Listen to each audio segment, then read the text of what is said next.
오늘은 언제 마음이 상하십니까? 라는 제목으로 함께 말씀 나누겠습니다. 예전에 신문을 보는데 그 타이틀이 제 눈에 들어왔는데 좀 충격적인 제목이었습니다. 제목이 이랬습니다. 욱하는 성질 고쳐드립니다. 라는 타이틀이었습니다. 도대체 내용이 뭔가 봤더니 어느 가정 상담소에서 성인 분노 조절 워크숍을 개최한다는 내용이었습니다. 야, 역시 감정을 조절하는 게 쉽지 않구나라는 것을 느낄 수 있었는데, 거기 한 실예를 들었는데 이런 사건이 있었다는 거예요.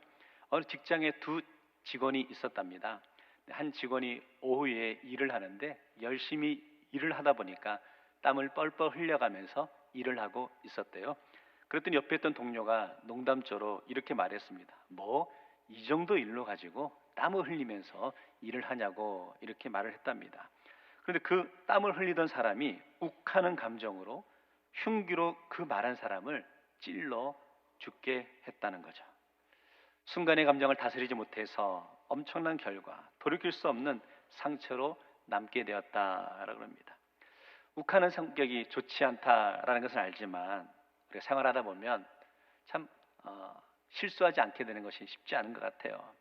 욱하는 마음 때문에 그동안 쌓아왔던 좋은 이미지, 관계가 하루아침에 무너지는 경우도 있기 마련이죠. 그러면서 이 가정 상담소에서 이 욱하는 감정을 실수하지 않기 위해서 한 두 가지 정도의 방법을 제시하더라고요. 첫째는 이런 겁니다. 시간차 두기라는 거죠. 바로 감정을 표현하지 말고 조금 시간을 두고 돌아보면서 생각하면 그 상황도 좀 넘어갈 수 있다라고 설명하는 것을 보게 됩니다. 두 번째는요, 역지사지의 마음을 가지라라는 것입니다. 상대방 입장에서 한번 생각해 보자는 거죠. 왜 저렇게 행동했을까? 왜 저런 마음을 가졌을까? 돌아보면 또 조금 이해가 되는 부분도 있기에 넘어가 줄 수 있는 그런 넉넉한 마음도 생긴다라는 것이죠. 이처럼 우리 인생에서 나의 감정과 나의 마음을 잘 다스리는 것은 중요하다라고 여겨집니다. 하나님의 자녀라면 더욱 중요하다는 거죠.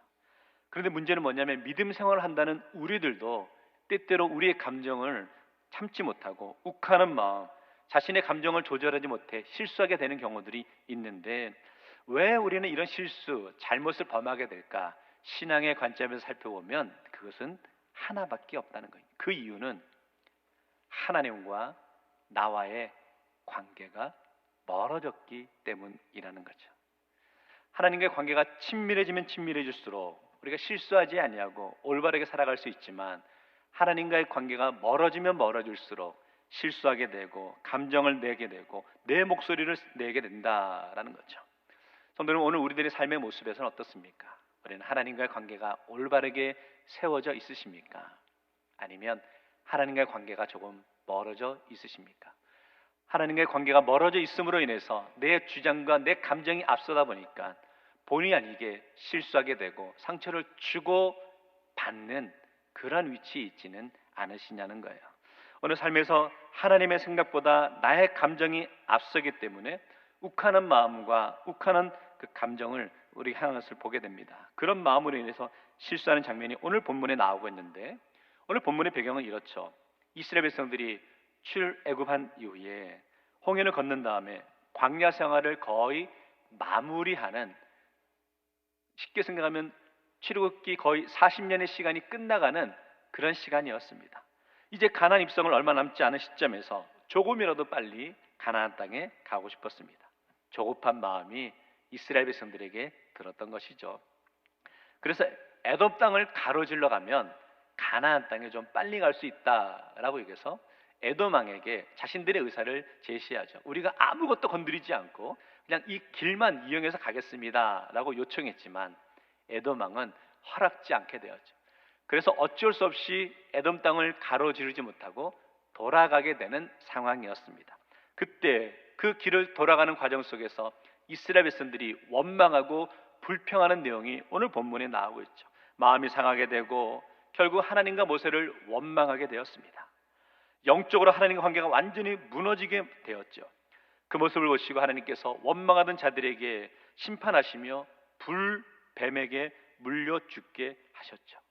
그러자 하나님의 진노하심을 경험한 이스라엘 백성들이 다시금 하나님 앞에 나와 회개할 때 하나님께서 그들을 용서해 주시는 말씀이 오늘 본문의 말씀인데, 먼저 생각해 보고 싶은 것은 우리가 언제 마음이 상하냐라는 것이죠. 오늘 4절 말씀인데 우리 같이 한번 읽어볼까요? 시작. 백성이 호르산에서 출발하여 홍해길을 따라 에돔 땅을 우회하려 하였다가 길로 말미암아 백성의 마음이 상하니라. 말씀은 이스라엘 백성들의 마음이 상했다라고 그럽니다. 이 상하게 된 그런 이유가 있었는데요, 20장에 보면 모세와 이스라엘 백성들이 이제 에돔 땅을 지나가기 위해서 요청하게 되었죠. 근데 에돔 왕은 그 큰 길을 허락해 주지 않았습니다. 고대 근동에서 길이라는 것은 참 중요하죠. 왜냐하면 대부분은 광야나 아니면 산악지대였기 때문이죠.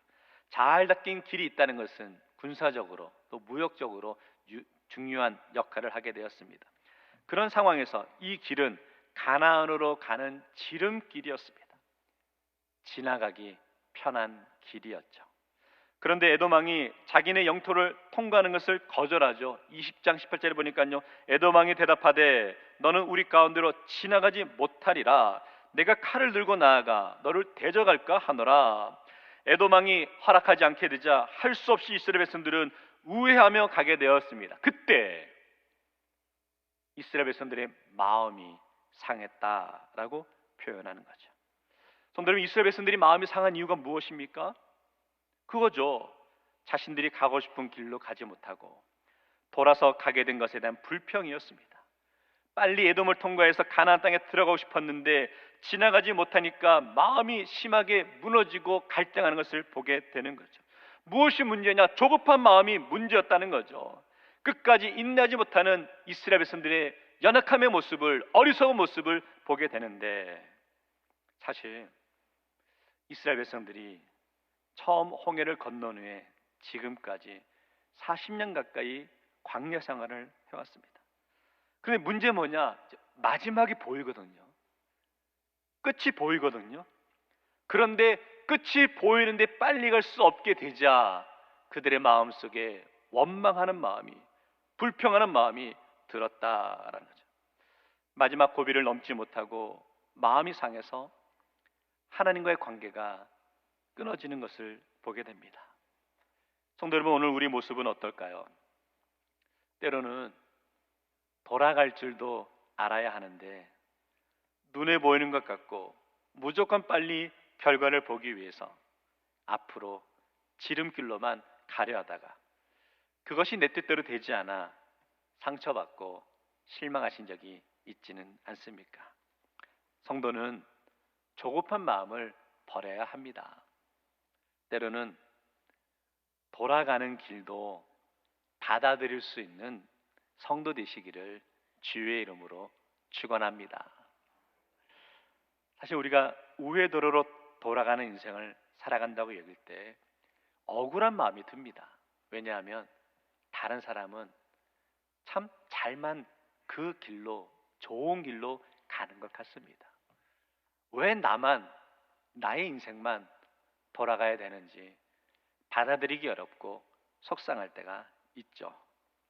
그러나 성도 여러분, 하나님께서 우리 인생을 돌아가게 하신다면 그 돌아가는 길 속에서 느끼게 하시고 경험하게 하시는 하나님의 뜻이 분명히 있는 줄 믿습니다. 그러기에 내 인생이 지금 돌아가는 길 가운데 있다라고 여겨서 속상한 마음을 가지고 있으셨다면 오늘 그 마음을 내려놓고 내 인생에 돌아가는 그 길 가운데 하나님께서 나에게 보여주시고 가르쳐 주시고자 하는 그 뜻이 무엇인지를 발견하며 나아갈 수 있는 우리 믿음의 성도 되시기를 주의 이름으로 축원합니다. 자, 그렇다면 하나님과 이스라엘 백성과의 마음이 단절된 결과는 뭐냐는 거예요.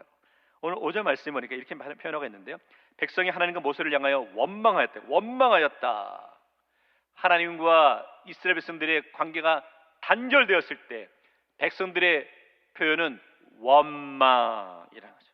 하나님으로부터 마음이 상하고 나니까 나타나는 것이 원망이라는 거죠. 아, 원망의 출발은 마음이 상하는 데서부터 출발하는구나 라는 것을 알 수 있죠. 성도 여러분, 그런데 안타까운 건 뭔지 아세요? 오늘 말씀의 원망이 하나님의 은혜를 경험한 자들이 하고 있는 원망이라는 겁니다. 하나님을 전혀 믿지 않는 자들이 하는 원망이 아니라는 거예요. 그들이 구원의 감격도 경험했고 하나님의 은혜도 경험했던 것이었죠. 때로는 구름 기둥과 불 기둥으로 인도하신 하나님의 은혜를 경험했죠. 메추라기와 만나를 통해서 부어주시는 하나님의 은혜를 경험했던 자들이 그들의 마음에 원망하고 있었다는 거죠. 애굽 땅에서 고난 가운데 있던 영혼들을 건져 주셨습니다. 구름 기둥과 불 기둥으로 인도해 주셨습니다. 그런데 이제 거의 가나안에 다 왔다 여겼는데 왕의 대로로 갈 수 없게 되자 하나님을 원망하고 있다는 거죠. 성도 여러분, 너무 안타깝습니다. 답답합니다. 지금 가나안 땅에 못 간다는 거 아니에요. 가긴 가는데 조금 돌아가라 라고 하신 거죠. 그런데 불평하고 원망하고 있는 모습을 보게 됩니다. 성도 여러분, 하나님께서 우리 인생에도 분명히 하나님의 은혜와 축복을 예비해 놓으신 줄 믿습니다. 문제는 그 가는 여정 속에 고난이 있고 막힌 장벽이 있을 때 그걸 돌아가지 못하고 참지 못하고 불평하고 원망하는 모습이 우리의 모습은 아닌지요. 문제는 내 삶에 만족이 없을 때 원망한다는 거죠. 만족이 끝이 없죠. 먹을 것, 마실 것, 필요한 거 다 채워주셨지만 끝까지 만족하지 못하고 원망하는 이스라엘 백성들의 모습을 봅니다. 성도는 만족이라는 단어에 관심을 갖는 것이 아니라 우리는 감사라는 단어에 우리 관심을 갖고 묵상하며 나가야 되겠죠. 권면합니다. 원망하는 마음을 버릴 수 있기를 바랍니다. 지금까지 하나님께서 여기까지 인도해 주신 하나님의 은혜에 감사의 고백을 하며 나아갈 수 있는 성도 되길 원합니다. 이 시간 원망의 마음이 감사의 마음으로 바뀌길 원합니다. 자, 그렇다면 어떤 상황에서 우리가 원망하게 될까? 먼저는요, 과정 없이 결과를 원하기 때문에 원망한다는 거죠. 하나님은 분명히 이스라엘 백성들에게 젖과 꿀이 흐르는 가나안 땅을 예비해 주셨다라고 말씀하셨습니다. 그런데 하나님이 허락하신 가나안 땅을 가기 위해서는 광야에서의 시간이 필요했다는 거죠. 이스라엘 백성들 그 시간을 참지 못한 거예요. 기다리지 못하고 원망하는 것을 보게 됩니다. 우리 믿는 성도들이 절대 해서는 안 될 표현 가운데 이런 표현이 있습니다. 뭐로 가도 어디로만 가면 된다고요? 어디로만 가면 된다고요? 뭐로 가도 서울로만 가면 돼? 아주 안 좋은 표현이죠. 어딜 가더라도 대구로 와야죠. 할렐루야. 오늘 많은 분들이 이 과정을 무시하죠. 과정이 싫습니다. 결과만 얻으려 하죠. 그러게 실망하고 원망하는데 이 과정이 중요하다라고 여겨지고요. 두 번째, 다른 것과 다른 사람과 비교하면서 원망하는 거죠. 다른 사람보다 못 가진 것, 다른 사람보다 못 누리는 것, 다른 사람보다 불편하게 사는 것을 비교하면서 내가 다른 사람의 비교 대상이 되면서 원망하기 시작하는 거죠. 성도 여러분, 전 답답한 게 이겁니다. 왜 여러분 스스로 다른 사람의 비교 대상이 되십니까? 그 사람은 그 사람이고 나는 내가 아닌가요? 그런데 자꾸 그 사람과 나를 비교하는데 그 사람처럼 이루지 못하고 누리지 못하고 행하지 못하니까 속상한 마음에 스스로 원망스럽고 스스로 포기하는 인생이 혹시 우리 연약함의 모습은 아닌지. 더 안타까운 건 뭔지 아세요? 자기 스스로 자신을 비교하는데 과거의 내 모습과 지금의 나의 모습을 비교하는 겁니다. 아, 과거에는 내가 어땠는데 지금은 이렇게밖에 못하나? 때로는 억울하기도 하고 속상한 마음을 갖게 될 때가 있죠. 그래서 그 모습은 어리석은 모습이라는 거예요.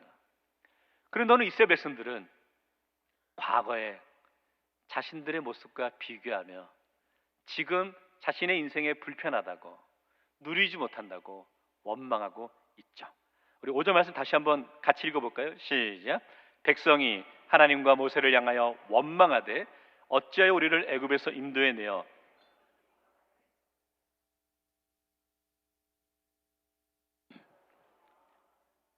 음식을 실어놓으라 하매.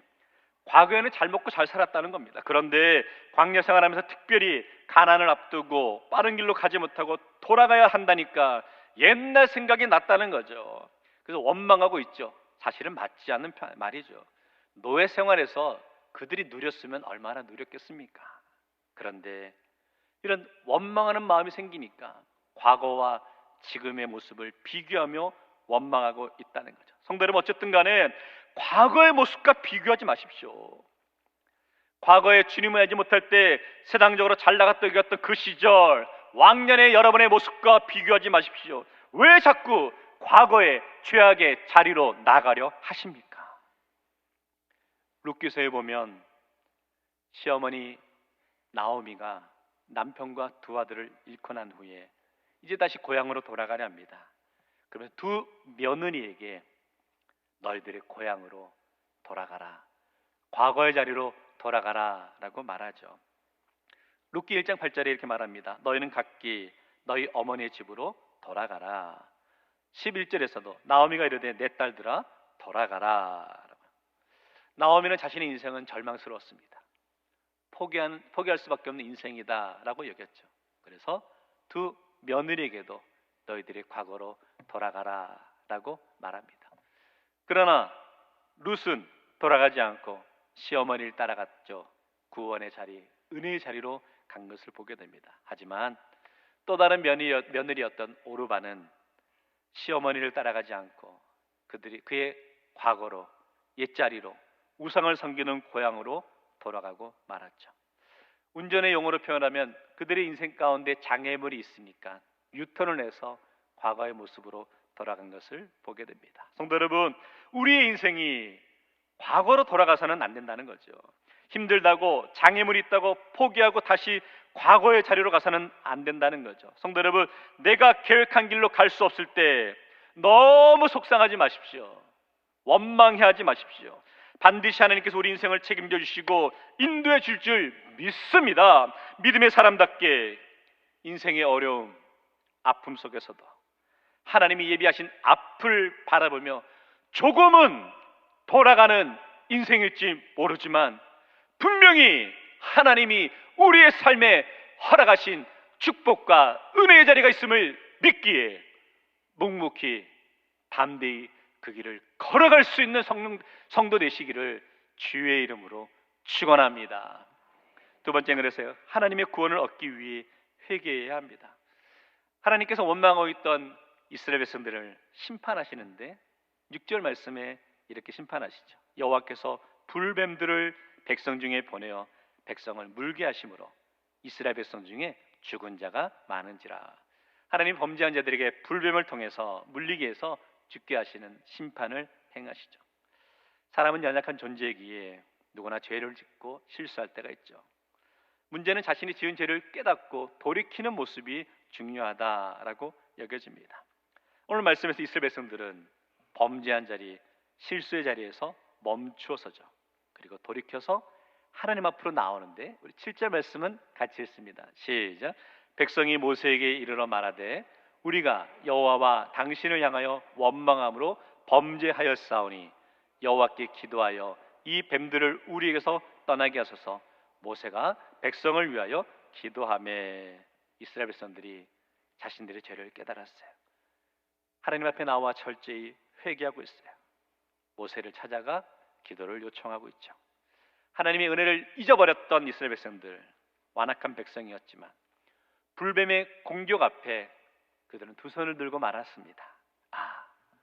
하나님 앞에 나올 수밖에 없구나라고 고백하는 것이죠. 하나님 앞에 나와 항복하고 있는 모습이 지금 장면이죠. 성도는 우리도 하나님의 징계 속에 있을 때 속히 회개해야 합니다. 하나님은 우리에게 징계를 원하시는 것이 아니라 그 상황에서 우리가 돌이켜 회개하기를 원하신다라는 거죠. 말씀을 보면 진정한 회개가 무엇인지를 알 수 있어요. 진정한 회개는 하나님 앞으로 돌아오는 것이죠. 하나님 앞에 나와 즉시 엎드려 회개해야 합니다. 이사야 55장 7절에 보면 여호와께로 돌아오라, 하나님께로 돌아오라 라고 하십니다. 하나님이 용서해 주신다라고 말씀하시죠. 성도 여러분, 회개의 출발은 하나님께로 나아오는 것입니다. 하나님께 나오는 것이 중요하다는 거죠. 내가 죄인임을 인정하는 것이 회개입니다. 그거 아세요? 회개 없는 응답은 없습니다. 회개 없는 회복도 없습니다. 회개 없는 기적도 일어나지 않습니다. 예수님이 허락해 주신 구원의 은혜는 회개하는 심령에게 허락하시는 거죠. 나의 죄를 자복하고 회개하는 심령에게 구원의 복을 허락해 주시는 것이죠. 그래서 우리가 회개의 이 자리로 나오는 것이 너무나 소중하다라고 여겨집니다. 이런 분들이 계십니다.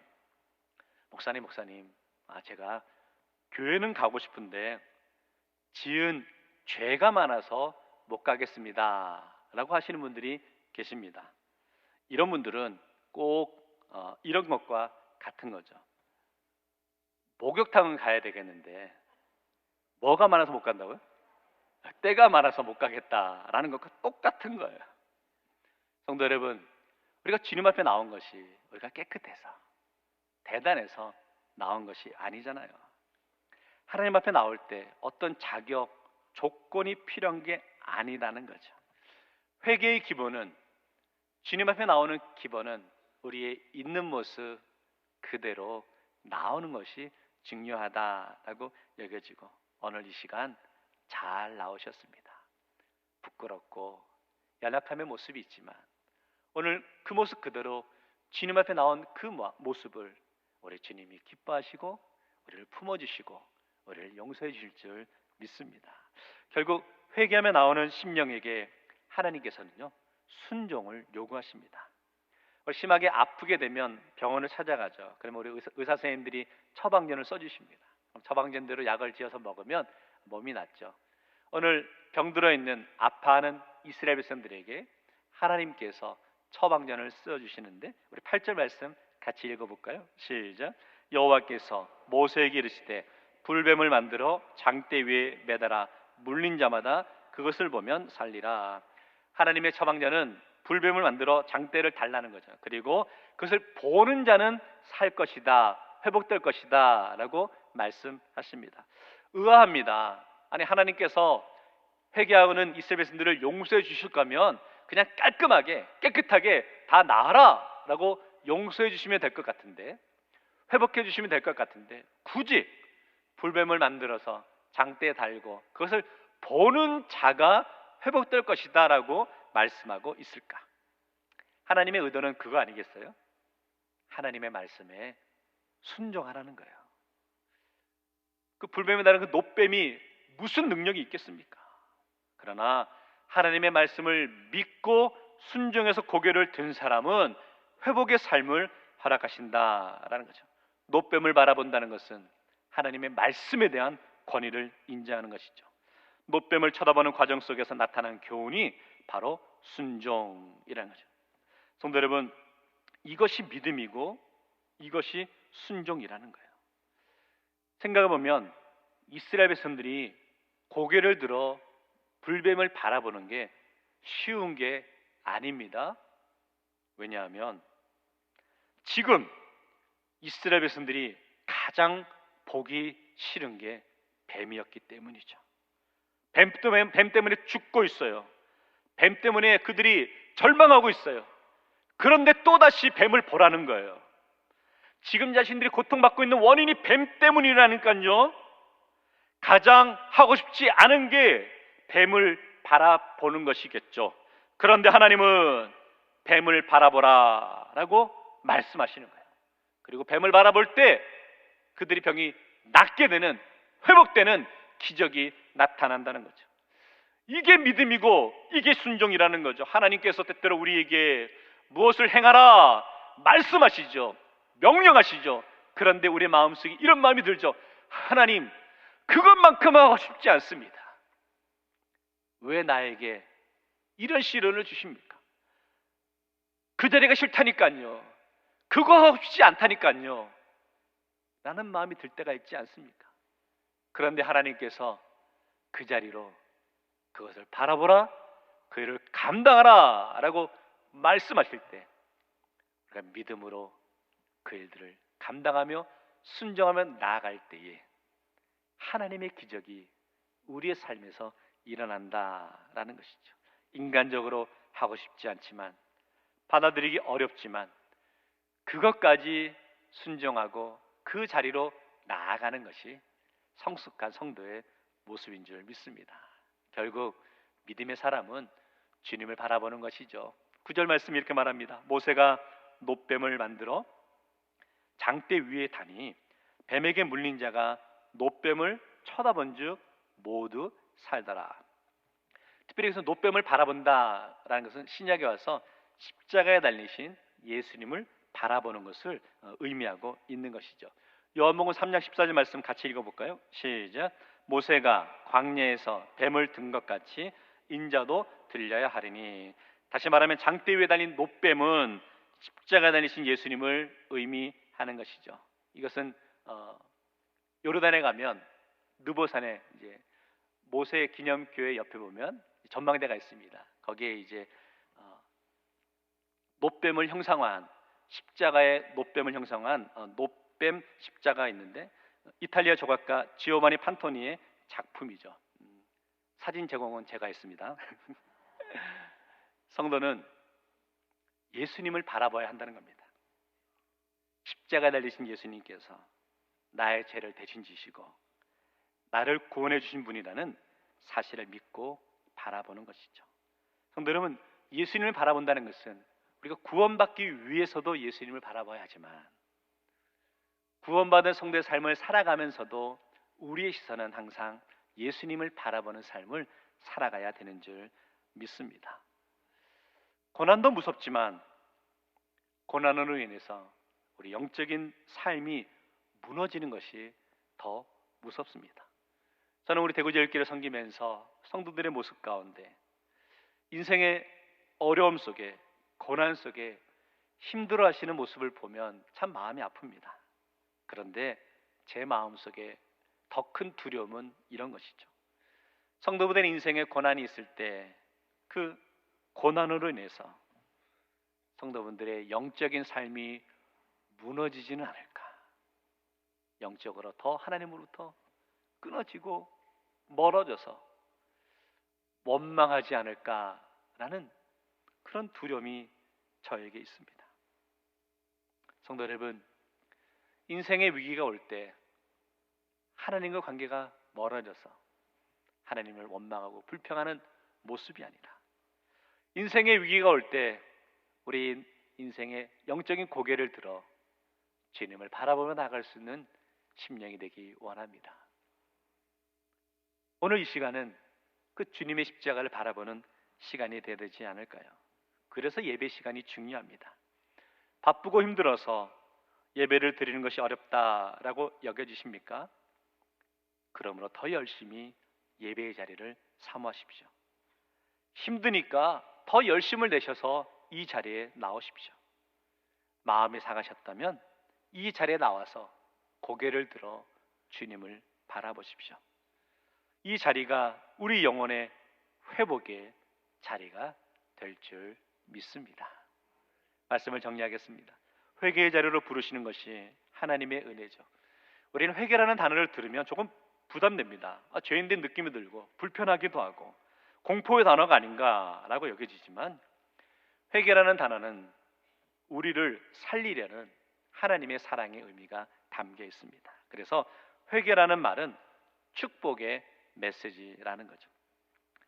집에 불이 나서 외양간의 소를 끌어내려고 하면 불빛을 무서워하는 소는 잘 외양간에서 나오지 않으려 한답니다. 그런데 그때 소가 가장 중요하게 여기는 것이 소 여물통인데 소 외양간에 있는 여물통을 주인이 발로 여물통을 뻥 차버린답니다. 그 여물통이 엎어지고 나면 그때 소는 이렇게 생각한다고 하네요. 더 이상 내가 이곳에 있을 이유가 없구나 라고 여기면서 순순히 주인을 따라서 제 발로 그 우리를 나오게 된다라고 합니다. 하나님께서도 그의 사랑하는 사람들을 하나님께로 부르실 때 때로는 고집을 부리고 자기 뜻대로 하려 하면 하나님이 사용하시는 방법이 있으시다는 거예요. 그것은 그 사람이 제일 소중하게 여기는 것을 잠시 거두시고 치우시는 것이라는 거죠. 때로는 육신의 건강을 조금 거두시기도 하시고, 때로는 가정에서 관계 속에서의 그 상황을 조금 거두어 가셔서 어려움을 주시기도 하고, 때로는 물질, 권력의 자리를 조금 거두어 가실 때가 있죠. 성도 여러분, 지금 내 인생에서 소중하다고 여겨지는 것들을 하나님께서 잠시 거두셨다고 여겨지는 것이 있습니까? 그것은 하나님께서 우리를 지금 회개의 자리로 부르고 계신 사인이라는 거죠. 이 시간 하나님 앞에 천부여 의지없어서 우리의 두 손을 두고 나오길 원합니다. 회개하며 나오는 심령들이 되기를 주의 이름으로 축원합니다. 회개는 신앙생활의 출발입니다. 회개는 구원의 출발입니다.